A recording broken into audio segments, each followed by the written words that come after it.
We're here at Kiroro on Hokkaido Island, and this is usually teeming with late-season skiers and snowboarders.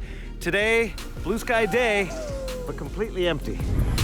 Great for practicing wide turns on fluffy powder or snowboard flips down abandoned cat tracks, but devastating for local businesses, which get the bulk of their annual sales from the winter sports season. Since the coronavirus hits in Japan, they're down more than half, 50%. With the announcement of a state of emergency in Hokkaido, cancellations really started flying in, and we expect to be down in March by at least 60%. It's usually a tough table to get at Gallagher's popular Ezo Seafoods in Niseko.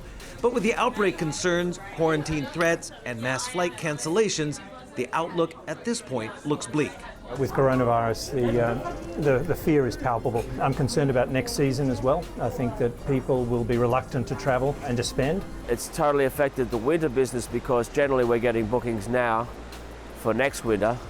It's sort of hit a spot where it's stopped. There's been no bookings coming in. It's one of the toughest business environments O'Keefe has seen in his 22 years running an outdoor adventure company. Not only has it meant an early end to winter backcountry touring, but combined with one of the worst winter snowpacks on record, it's also threatening the summer whitewater rafting season, especially if the July and August Tokyo Olympic Games are axed.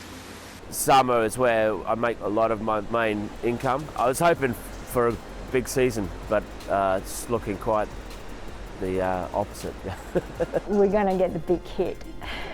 And that could spell a slowdown in what's been, by far, Japan's hottest property market over the past decade, as Asia's wealthy carve a slice of what some have called the Aspen of Asia, minus, at least for now, the usual crowds.